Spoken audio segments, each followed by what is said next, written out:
এটা হচ্ছে আমার জামাইয়ের বার্থডে গিফট।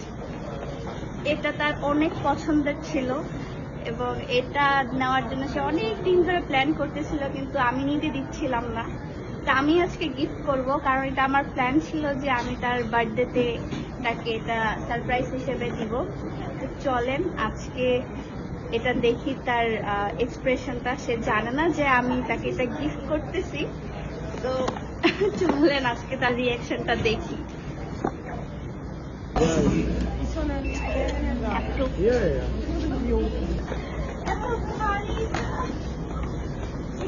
বাসায় নিয়ে যাবো কিভাবে? অনেক ভারী। ও এখন ল্যাপটপে কাজ করতেছে, আমাদের ডেলিভারি আসলে রেডি করতেছে। এবং 12টা বেজে গেছে অলরেডি। আমি তাকে উইশ করে ফেললাম। আনফর্চুনেটলি কেক আনতে পারিনি আজকে।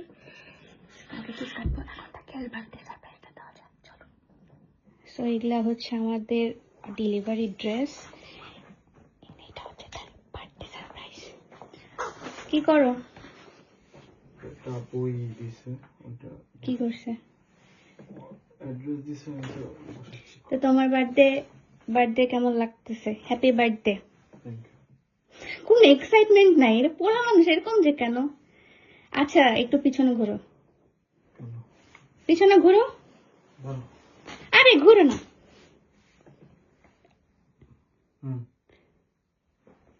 This is your birthday gift. অনেক ভারী, ধরো। খুলো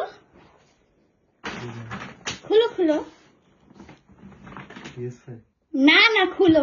PS5 দিব নাকি আমি তোমাকে আন্দাজি? না না PS5 দিব নাকি তোমাকে?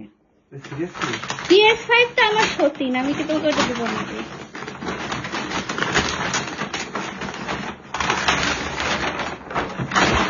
खुशी इतनी खुशी मुझे आज तक नहीं। এটা কি PS5?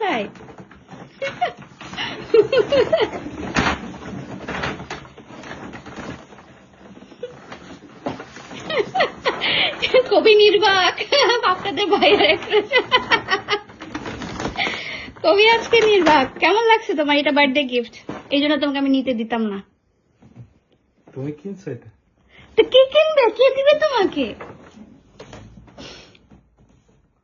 তুমি এটা চিনলে কেমন? আমার মনে হয় PS5 লেখা ছিল আর সবগুলা সাদা কালার, ব্ল্যাক কালার এবং ব্লু কালার সুন্দর লাগছে, যেন এটাই নিছি। এবং এখানে উপরে একটু প্রো লেখা ছিল আর সবগুলাতে PS5 লেখা ছিল, তো আমি তো সবসময় প্রো পছন্দ।